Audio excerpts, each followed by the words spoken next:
When we're patching up on that field, we're just going to patch up with some off the pile. So we've got the seed snout on. So John's just scooping up and filling a few bags now. Available on the website. Fit any bucket. Put a bag of seed in the drill. Let's go up a little bit, please, John.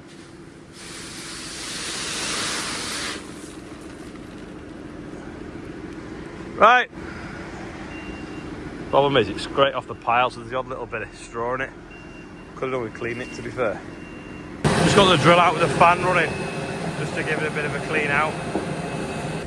Sweep that up now where we had a block spout, but that should be all working out. There's a bit of moisture in it because Morgan had washed the drill out, so I've just left the fan running for 10 minutes to make sure the pipes aren't damp.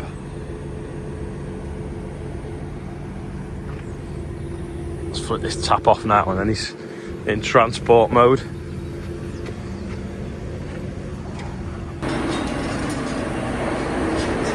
It won't be that clean in a bit.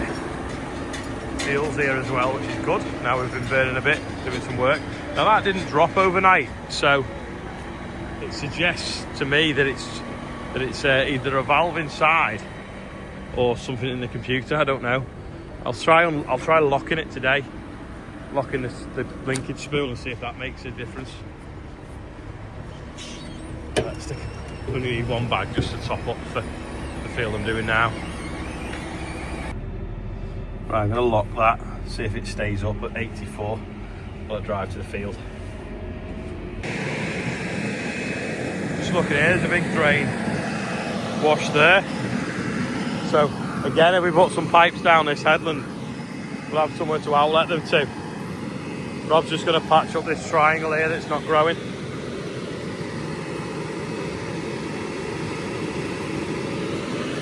Going to carry the drill slightly because it's still a little bit sticky, as you can see.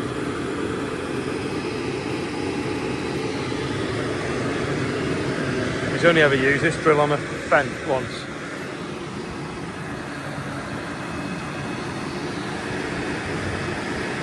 Just turn this GPS on so we're going to do an AB on the first run.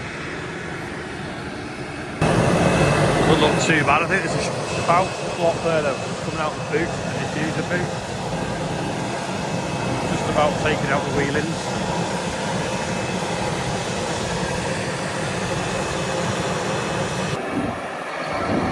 Guess where we are.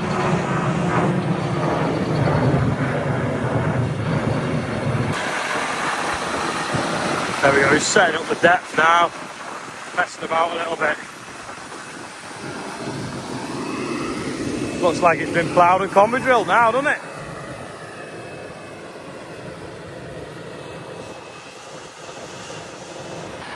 You see these black bits here? That's fresh today, is that rabbits or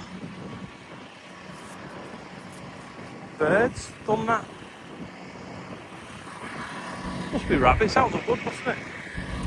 Digging down and pulling up the wheat. They rabbit footprints. See all along there. If it's not rain or too dry making it difficult, it's pigeons. And if it's not them, it's rabbits. And the government, why do we bother? This field looks a bit better. This is the one with the landing lights in. Literally at the end of the runway.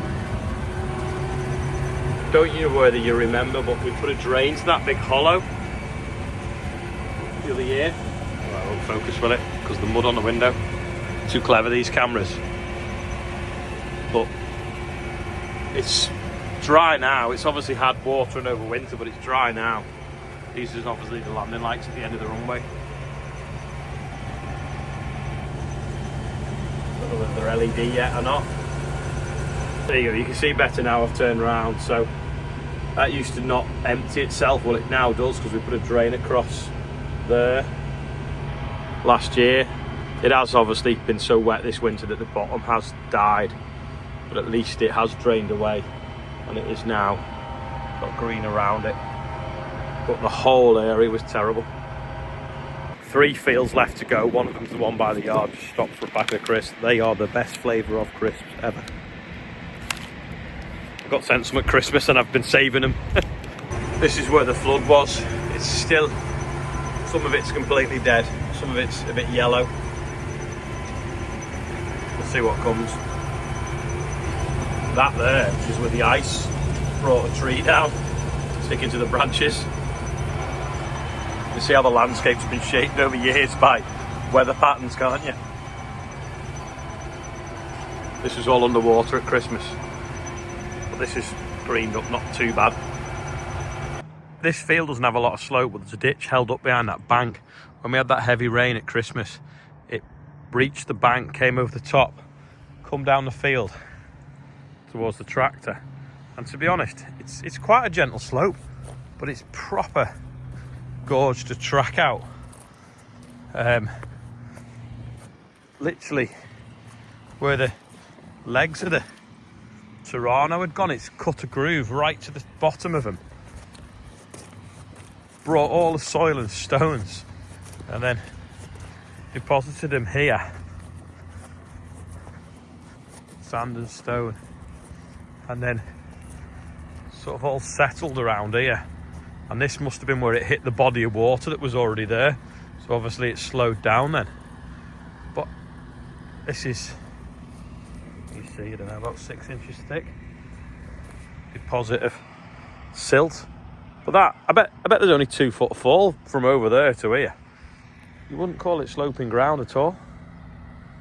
But it must have been so much water flowing across, because it had just come out by that tree, heading for here. And obviously that's the branch that's fell down with the ice that was on it. Matt's making a 5-bar gate from the top of that stairs so no one can fall down. So we'll judge it later, see if it's worthy of putting on a what they call the railway things, model railway. Oh, yeah. They'd have them, wouldn't they? Made of lollipop sticks. This is barley, but if you look close, see the wispier bits? That's wild oats. So we'll have to do something about them so we don't end up with them in the sample. So we've got this field to do and the wheat opposite. Again, you can't see out the window, but I'll show you in a bit when we get onto it. Then that's everything spread so far that's sown. By the looks of things, there's a poplar tree here snapped off in that wind. Anyway, someone shoved it out the road. It wasn't me, so I don't know who it was, but the road's open again. This is a bag that got ripped when it was unloaded, when it come off the truck. So we tied rope round it, got it on, so I'll lift it in now quick, use it up. I just hope it doesn't snap when it gets halfway up and then bends the spreader, because it weighs 600 kilos. As soon as I've slit it at arm's length, I'll feel a lot happier. Alright, so we're over the spreader now. Put the handbrake on. Get me an arm's length knife out its holder, and then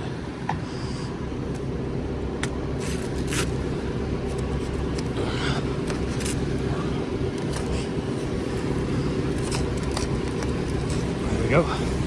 It's coming out now. Sometimes the plastic comes out the middle of them because that's not fastened at the top. It's going to be a bit of a nuisance. You can see I've not got the camera high enough. Right, I'll jump in the machine. Get it empty.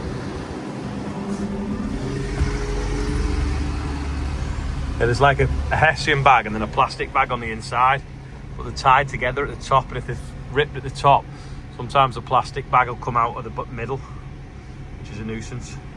I jumped off and put a few more slits in it so that the plastic line didn't come out. But there we go. It's in now, I think. Oh no. Got it. Last bit out the corner. Sorted. That should be the last load as well for a bit now. Save the best till last. This is winter wheat after OSR, was it? Yeah.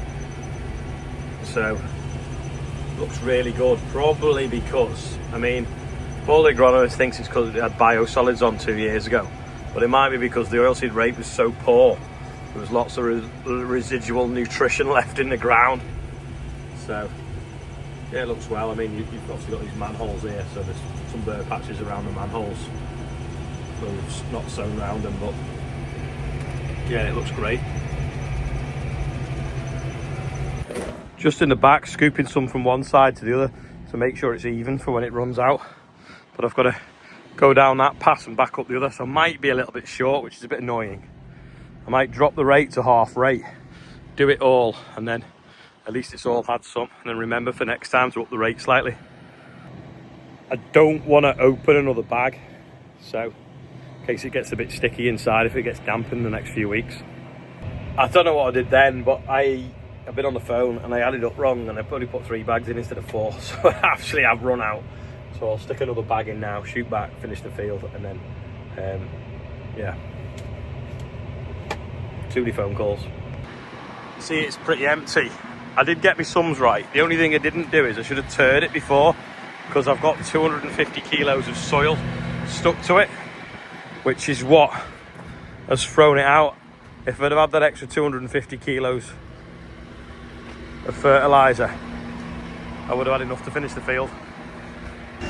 Rob's back on the quad track, but Adam's truck's here. He's just brought this. This is some stuff he's screened, so it's got like no fines in it and no big lumps. Just sticking it there like, but never mind. So he wants us to see how long it takes to dry a batch of it, and then he's going to take that stuff out the back corner that's a bit black and mouldy. John's just digging out now. He's going to take that and he's going to screen that and see what he gets out of it. Still quite shiny, the wagon. Right, back from spreading. Let's set his 620 for a run. I'll take some of that chip up Adam's screener. I had to take the drawbar off and put the pickle pitch. The pickle pitch was in the toolbox, but there's nowhere to store the drawbar because the bracket's not on it.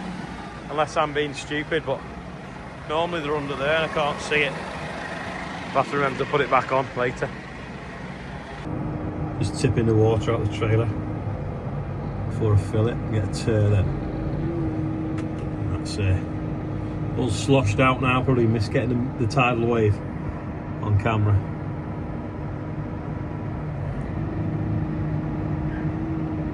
Shut the back door now. Right, I'm going to fill up the chip. See what it pulls like up hills. Hey, that's nifty. I didn't know that was on a camera. It's a shame it's, I suppose because it's got a loader on, isn't it? It's a shame it's not on the back of the trailer though. Can you hear that? It sounds like a fan belt slipping, doesn't it? Now, for a 4-cylinder tractor, it's definitely got loads of poke.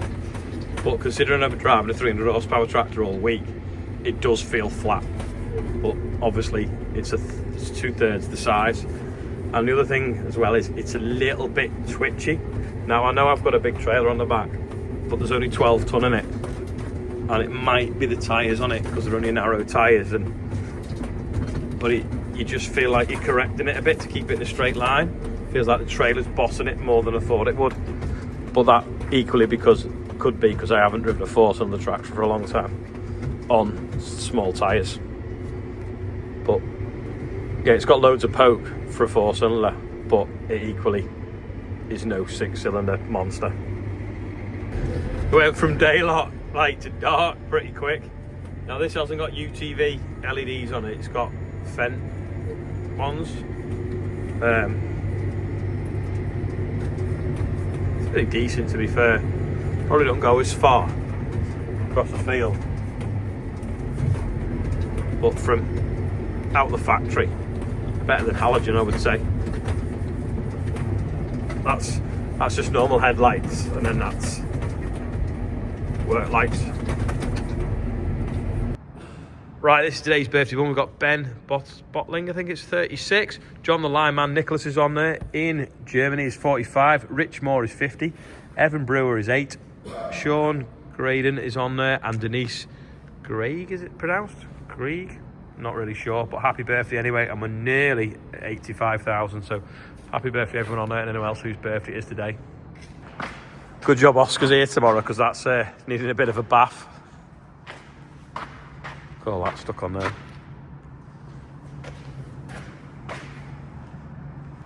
Although the nights are pulling out, it's definitely dark, so I'm going to end the video today. We'll have a proper look at that 620 tomorrow, and we'll compare it to the 728, and we'll see which is quicker off the mark as well, and it gives you an idea of weight and power. So yeah, thanks for watching, and I'll see you tomorrow.